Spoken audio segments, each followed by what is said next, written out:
precedentes en esta generación. Pocas personas vivas han vivido una crisis anterior y se acuerdan de ella. Y normalmente las pandemias no afectaban tanto a la economía. Escuchaba a un historiador en la radio y decía que la peste negra del siglo XIV mató entre el 30 y el 60% de la población mundial. ¿Pero qué pasó? Que fue una oportunidad económica increíble para aquellos que sobrevivieron. De repente toda clase de personas empezó a heredar de abuelos, de tíos políticos, de primos. La gente moría, iban heredando. Y estas fortunas, dinero fresco, quieres hacer cosas con ellos y hay trabajo, pero la mitad de los trabajadores han muerto. Los que quedan, de repente, son requeridos y su nivel de vida sube. Así que para el fuerte, la peste negra del siglo XIV fue una gran oportunidad económica. Para nosotros no será así. La idea cristiana, que la vida humana tiene valor intrínseco en sí misma, nosotros por la Biblia entendemos que es porque somos imagen de Dios, de repente ha calado en todo el mundo. Así que países que no tenían problemas en dejar morir a sus ciudadanos más indefensos el siglo pasado, ahora lo han parado todo. Así que se ha priorizado la vida sobre la economía, posiblemente por primera vez en la historia, por lo que nos vemos en un futuro tremendamente incierto a nivel mundial, a no ser que seas accionista de Amazon o AliExpress. Para los demás, vemos que la cosa está difícil. Así que, ¿cuál debe ser nuestra estrategia, nuestro plan para tiempos de gran crisis como las que estamos pasando? ¿Qué encontramos en la Biblia para tiempos de tal crisis? Y yo, como vuestro pastor, me siento en la responsabilidad de prepararos para estar firmes mientras esperamos a la vuelta de esta normalidad. ¿Cómo es la teología de crisis en la Biblia? Y me pongo a buscar en la Biblia, me pongo a revisar y es tremendamente reveladora. ¿Y sabes qué nos revela? Que en realidad la única teología que hay en la Biblia de la crisis es la Biblia misma. Que el humano siempre está en crisis. Y si no es real, se lo inventa. Me dirás que exagero. Como esta crisis no ha habido otra, me dirás. Pero piensa solo en los años anteriores. A ver si te acuerdas. Ya no hablamos de la crisis económica. ¿Os acordáis del Aquarius? No del refresco, del barco. 630 inmigrantes que no dejaban atracar en ningún puerto. Y de repente Valencia los acogió, ya no ha pasado otra vez. Para Europa esa era una verdadera crisis. ¿Os acordáis de la amenaza yihadista? Atentados de Barcelona y Cambrils. ¿Sabéis en qué año se acabó el Estado Islámico? Parece que hace mucho tiempo. ¿Sabéis cuándo se acabó el Estado Islámico? 2019. ¿Os acordáis los 4 años sin gobierno en España? Menuda crisis, sin gobierno efectivo. Del mes de incendio en Australia, de Notre Dame. Por supuesto que os acordáis, pero os acordáis porque los estoy recordando. Pero si somos conscientes, siempre vivimos amenazados por algo real o la posibilidad de algo real que nos amenaza. Y si no tienes ningún sufrimiento objetivo, si todo va bien, sufres por el sufrimiento futuro.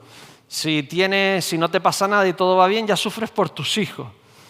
A tu hijo lo han mordido 2 veces en la guardería y quieres que se defienda, pero sin defenderse, y que le meta los dedos en los ojos al otro, pero que no se los meta. Y eso te está angustiando y quieres hablar con la profesora y con la directora y con el presidente del gobierno. Y si todo te va perfecto y te vas de vacaciones, sufres por si cuando vuelves te han robado. Y si eres rico, por el precio de las acciones.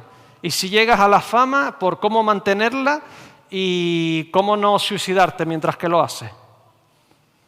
Siempre hay algo que nos amenaza. Siempre vivimos en crisis. ¿Real o posiblemente real?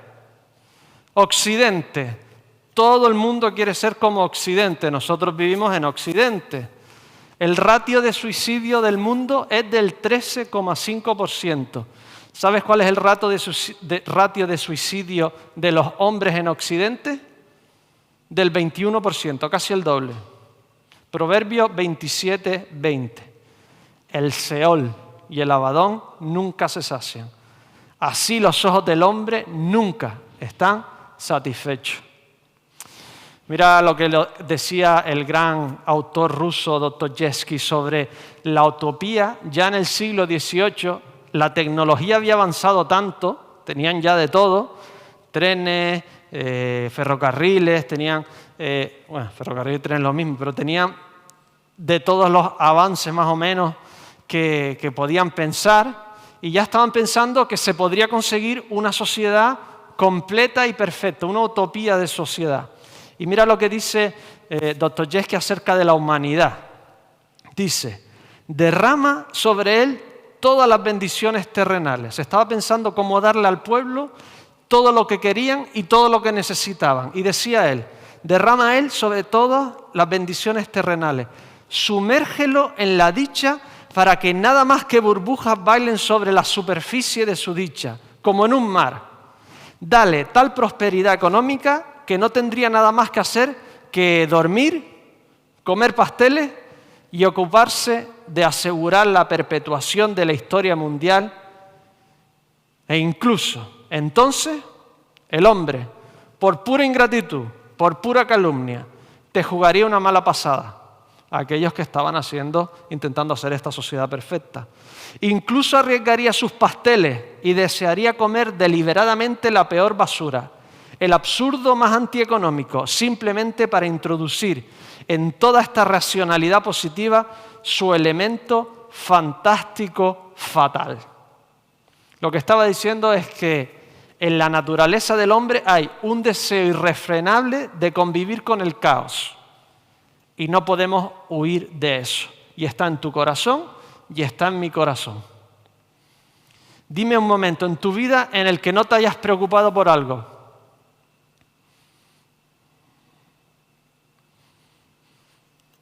Busco en la Biblia versículos que digan no temas y me aparece muchísimas más de 100 entradas. Isaías 41:13, porque yo, el Señor, soy tu Dios, quien te sostiene de tu mano derecha y te dice, no temas, yo te ayudo. Salmo 34:4, busqué al Señor y Él me oyó y me libró de todos mis temores. Me encanta Filipenses 4:6, por nada estéis afanosos, por nada estéis preocupados. ¿Por qué? Porque nos preocupamos por todo. Porque somos capaces de preocuparnos por todo y a la vez por nada. En nuestro estado, que ya nos viene de fábrica, Dios tiene que recordarnos continuamente el fijarnos en Él y no en nuestra presente crisis que nos acusa y nos está amenazando. ¿Cuántas crisis insuperables hemos superado? Cuando pase la pandemia, estaremos temerosos de la siguiente. La Biblia nos revela no solo que el humano siempre está en crisis, sino desde la caída está al borde de la muerte. Estaba mirando estadísticas de la OMS, ahora todos sabemos lo que es la OMS, y me doy cuenta de algo increíble. Me pareció que mi padre se fue demasiado pronto, 72 años, pero miro otros países y me quedo sorprendido que otra familia cristiana en Nigeria, lo normal hubiese sido que el padre se muera 20 años antes. Su esperanza de vida es 54 y no es la más baja del mundo. Me angustio por lo temprano de la muerte de mi padre y me doy cuenta que los últimos 20 años de mi padre han sido un regalo geográfico. Esta pandemia nos hace pensar en la muerte, pero siempre estamos al borde de la muerte. Génesis 2:17. Mas del árbol de la ciencia del bien y del mal no comerás, porque el día que de él comieres, ciertamente morirá. Así que el cristiano conoce esta realidad y además conoce la realidad de que si somos realmente cristianos, no solo nos amenaza una crisis, la que sea en ese momento, sino que de forma constante como cristianos vivimos en una crisis espiritual. Efesios 6:12, porque no tenemos lucha contra sangre y carne, sino contra principados, contra potestades, contra los gobernadores de las tinieblas de este siglo, contra huestes espirituales de maldad en las regiones celestes. Esto en términos prácticos, ¿cómo se traduce en el mundo? Se traduce de esta forma. Se traduce en una persecución física y social a millones de cristianos en muchísimos países. Y una persecución mental y espiritual a todos los cristianos de esta tierra que viven en contra del príncipe de este mundo y los deseos inapropiados que nos bombardean continuamente. Así que el Señor nos tiene que decir, Tito 2:12, enseñándonos que, yo he puesto una especie de traducción, tenemos que renunciar constantemente, es lo que quiere decir, a la impiedad. Tenemos que estar siempre renunciando a lo que nos bombardea y a los deseos mundanos. Primera de Juan 2:15. No améis al mundo, ni las cosas de este mundo. Si alguno ama al mundo, el amor del Padre no está en él. Así que, ¿cuál es la teología de crisis de la Biblia? Como he dicho, es la Biblia misma. No tiene casi ninguna instrucción, por no decir ninguna, para vivir sin crisis en esta tierra. Es que no hay teología de bonanza continua. ¿Cómo vivir en la bonanza continua en esta tierra? No existe. La Biblia habla de la crisis del paraíso, de la crisis de Ur de los Caldeos, de la crisis en Canaán, de la crisis en Egipto, de la crisis en el desierto, de la crisis con los caudillos, de la crisis con los reyes, de la crisis con un ser perfecto que los curaba y los resucitaba. ¿En qué planeta, si existiesen seres vivientes, matarían a aquel que los está curando y resucitando? En el nuestro. Crisis con los judíos, crisis con los romanos, crisis de la autocomplacencia y los deseos carnales, crisis por persecución y muerte, crisis dentro de las iglesias, crisis por falsos profetas, crisis por cárceles y naufragios, crisis por intentar vivir en paz con los de afuera y nunca conseguirlo, la crisis del fin del mundo. En realidad, lo que te presenta la Biblia es que el mundo está en crisis constante durante toda la historia porque se rebeló contra Dios. Romanos 3, 11 y 12. No hay quien entienda, no hay quien busque a Dios. Todos se desviaron, a una se hicieron inútiles. No hay quien haga lo bueno, ni siquiera uno, ni siquiera tú, ni siquiera yo. Volvemos a Dostoyevski, dice así, en resumen,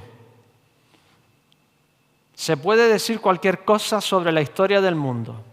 Dostoyevski era un hombre muy inteligente, con una capacidad muy grande de analizar el corazón humano. Dice, en resumen, se puede decir cualquier cosa sobre la historia del mundo. Cualquier cosa que pueda entrar en la imaginación más desordenada. Tú analizas la historia y puedes decir lo que tú quieras. Lo único que no se puede decir es que es racional. La misma palabra se te clava en la garganta.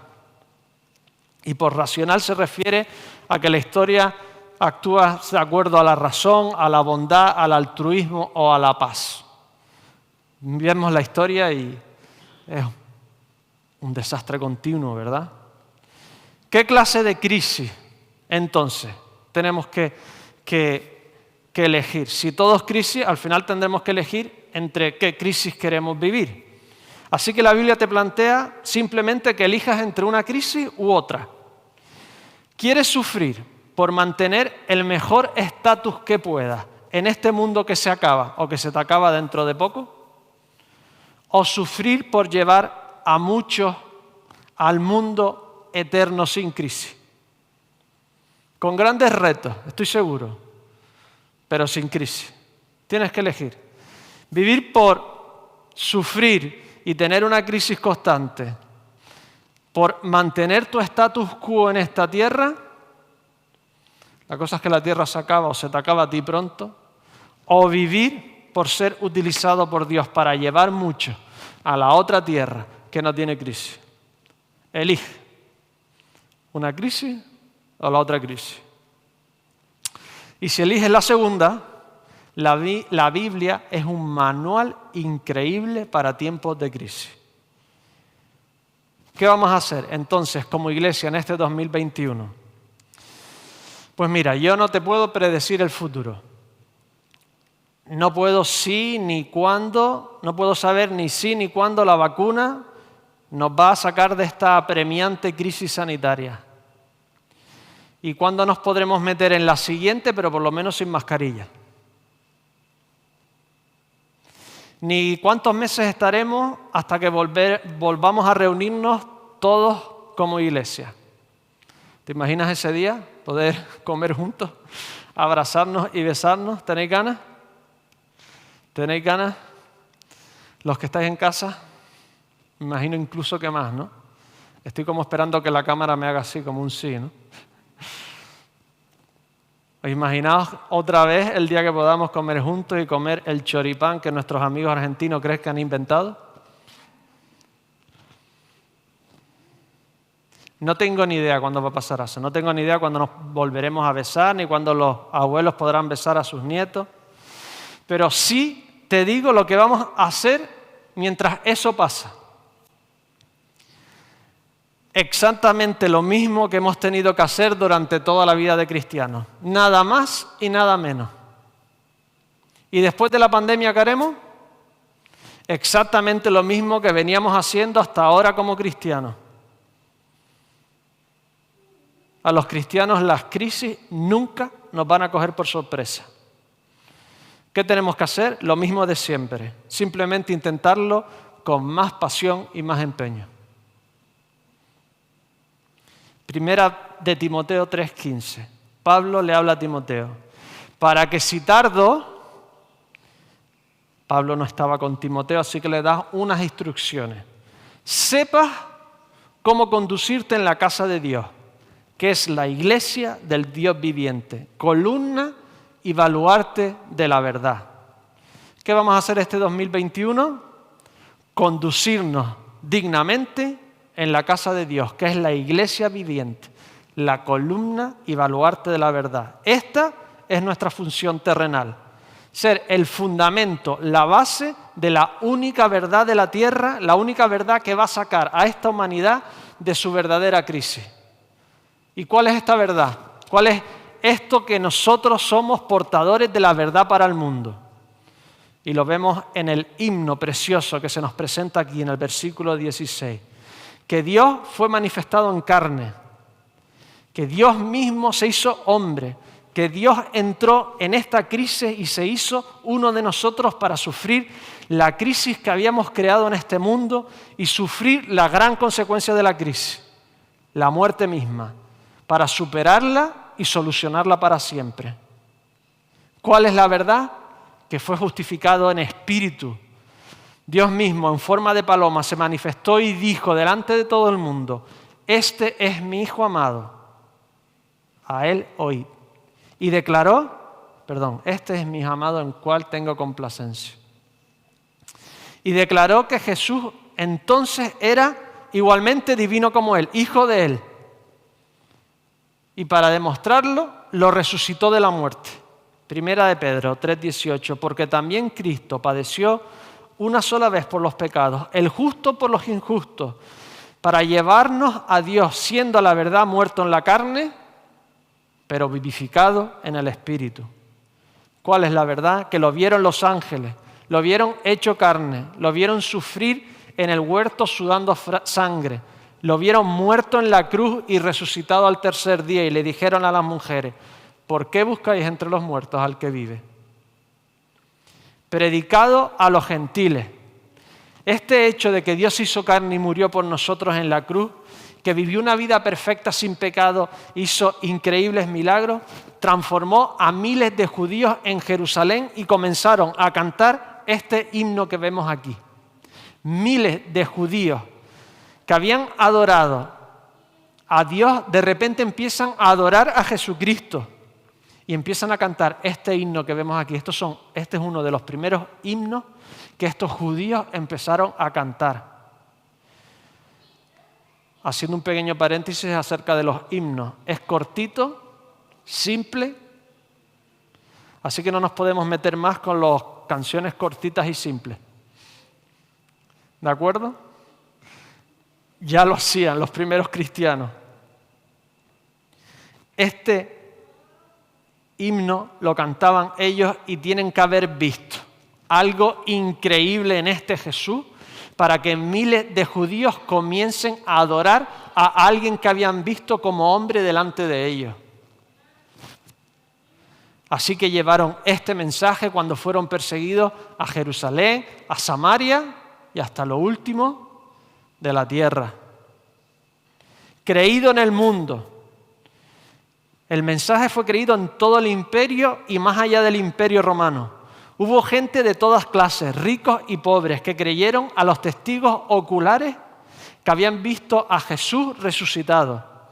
Y disfrutaron no solo del hecho histórico de que Jesús, de que Dios había hecho carne, había vivido una vida perfecta, había hecho milagros, había muerto y resucitado y lo habían visto con sus ojos, sino que cuando creían en Él eran llenos del Espíritu Santo. Esta era la marca de la primera iglesia. ¿Qué pasaba?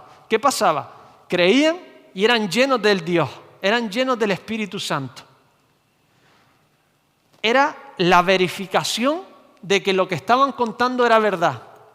Así que nosotros los cristianos no simplemente creemos un hecho que pasó y que históricamente puede ser con los textos de la época demostrado que esas personas vieron a Jesús resucitado, sino que cuando ellos declaraban que si tú creías en Jesús eras lleno de Dios, eso pasaba.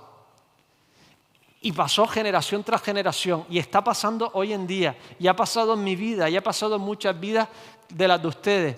Si creyendo en Jesús no hubiesen sido llenos del Espíritu Santo y creído en Dios, la creencia en el cristianismo se hubiese olvidado, se hubiese convertido en un mito. ¿Entendéis lo que estoy diciendo? La creencia de creer en el Señor Jesucristo y serás salvo y experimentarás a Dios se ha estado validando persona tras persona. Si tú declaras algo y dices, si haces esto, esto pasa, tú compras una aspiradora y te dice, aguanta 40 minutos con batería y tiene tal fuerza, y tú la pasas y no aguanta sino 10 minutos, esa aspiradora no la compra nadie más. Si el cristianismo te está diciendo todo el rato que si crees en Jesucristo tendrás la mayor paz que puedas experimentar, recibirás a Dios en tu vida y eso no pasa, hoy estaríamos hablando del cristianismo como un mito, como hablamos de los mitos griegos o hablamos de los mitos vikingos. Dios ha demostrado generación tras generación que cuando tú te pones de rodillas y tú le pides que se muestre en tu vida, que te toque, Dios ha tocado persona tras persona. Dios ha tocado generación tras generación. Dios valida día a día que Él es cierto y que Él vive y que Él está vivo y que vive en nuestras vidas. Recibido arriba en gloria.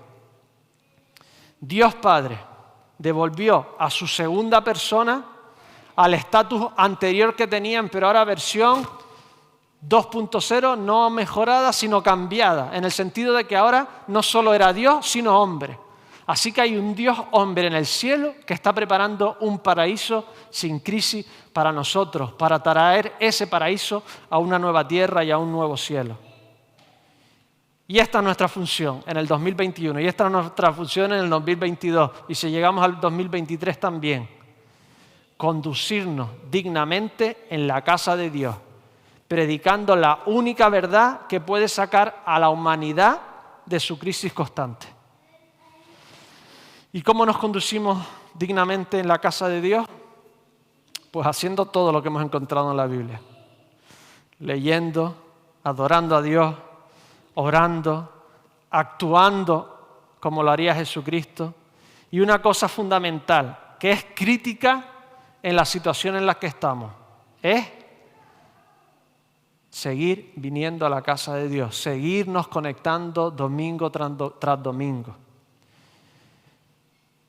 Yo pensaba que la casa de Dios era yo, que Dios residía en mí. Y entonces eso en realidad era suficiente. Y claro, si hay un cristiano en una isla desierta, sigue siendo casa de Dios porque es templo de Dios. Pero de repente,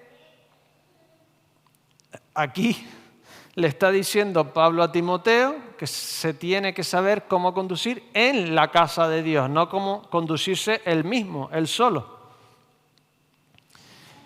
Y muchos cristianos creen que se pueden conducir solos sin ser parte de una iglesia. Pero Pablo le está diciendo, según este texto, que la casa de Dios no es él como templo de Dios.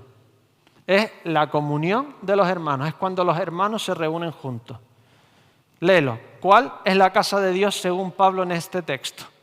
Sabiendo un poco el contexto de Timoteo, versículo 15. ¿Cómo se tiene que conducir Timoteo? Timoteo es el pastor de la iglesia en Éfeso.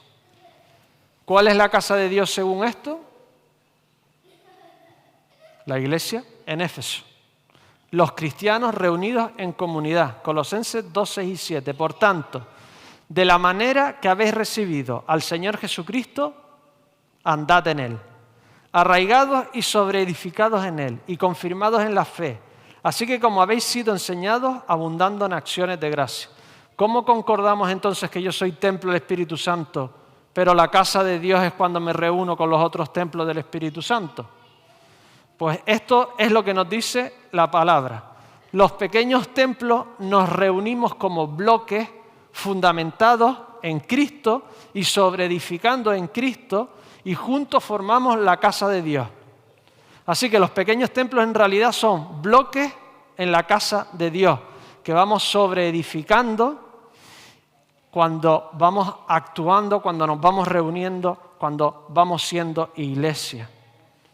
¿Y cómo andamos dignamente? Lo primero que tenemos que hacer es venir a la iglesia de Dios. Oye, qué difícil debe ser conectarse domingo tras domingo y ser constante. Y el que no pueda venir, apartar ese momento y no quedarse dormido. Y vosotros que podéis venir, tener el privilegio y yo de decir, pues voy a ir, no voy a hacer otra cosa. Porque me sorprendió que las estadísticas, la razón número 1 de dejar la iglesia y por lo tanto al final dejar a Dios era perder el hábito de reunirse. Unos jóvenes porque se iban a la universidad, otros porque se ocupaban demasiado, otros porque se mudaban y no se conectaban a otra iglesia. Y me resultaba extraño porque a mí me gustaría que lo de venir a la iglesia fuese un deseo en mi corazón tan irrefrenable que lo hiciese de forma totalmente libre y sin obligación cada domingo. Pero según Hebreos 10:25 que conocemos todos, no dejando de congregarnos como algunos tienen por costumbre, sino exhortándonos y tanto más cuanto ves que el día se acerca. Es decir, que venir a la iglesia es una disciplina, venimos porque amamos, pero igual que amamos a alguien tenemos que hacer el esfuerzo de seguirlo amando y seguirlo tratando bien y seguirlo poniendo delante de nuestros propios deseos. Lo mismo tenemos que hacer con la iglesia. Tenemos que hacer el esfuerzo de venir, de seguirnos conectando y el día que podamos estar todos aquí, de hacer el esfuerzo de congregarnos. Tenemos que desarrollar la disciplina no solo de leer. Tiempos de crisis que tenemos que hacer, leer, orar, practicar la justicia, predicar, congregarnos. Porque ¿dónde? Esto es interesante, muy interesante. ¿Dónde vemos más claramente la imagen de Dios en la tierra? Piensa, ¿dónde puedo? Quiero ver a Dios. ¿Lo quiero oír? Biblia, seguro. Pero quiero, en cierta forma, ver la representación más clara de Dios en la tierra. ¿Dónde la puedo ver? En la iglesia, sus hijos, en su creación. La más clara, en otra persona, porque todos contenemos la imagen de Dios, el imago Dei. Si quiero ver más claramente a Dios, me tengo que acercar a otro que tiene la imagen de Dios en sí mismo. No es de extrañar que Dios nos pide que nos congreguemos, porque ¿dónde encontramos más fácilmente los resquicios de Dios en esta tierra? En los otros humanos, porque tenemos su imagen. Por lo tanto, para ver la mano, los brazos de Dios, el ánimo de Dios, las palabras de Dios en uno a otro, me tengo que acercar a otro que tenga la imagen de Dios en sí mismo. Es más probable que sientas a Dios en el abrazo de un hermano que aislado buscándolo tú en una celda de un monasterio. Es más probable que escuches a Dios en la boca de otro cristiano, en un consejo o simplemente mirándote y quedándose callado, que en cualquier otro sitio. Es más probable que entiendas mejor la palabra de Dios a través de otro cristiano más sabio, un predicador, una persona sabia, una madre, que incluso por ti mismo.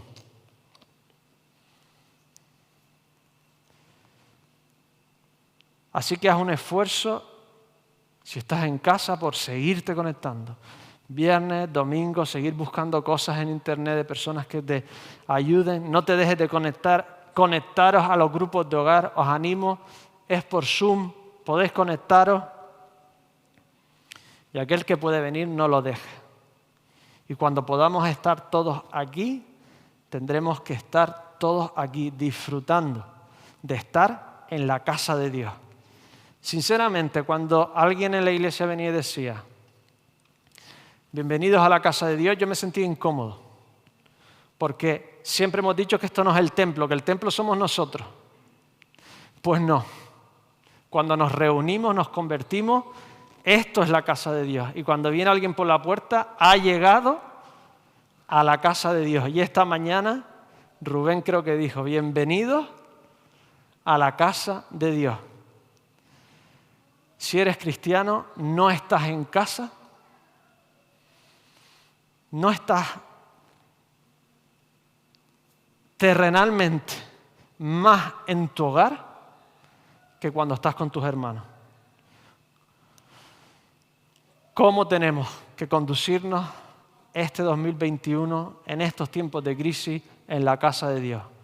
Pues tenemos que venir habiendo leído la palabra de Dios con sumo cuidado y empeño, habiendo orado unos por otros y por los que están fuera, habiendo vivido constantemente la palabra de Dios donde nos movemos, habiendo escuchado a muchas personas cuál es la crisis en la que está metido en ese momento para saber cómo predicarle la palabra de Dios, y debo venir amando a la iglesia porque Cristo murió por ella y yo quiero ser como Cristo.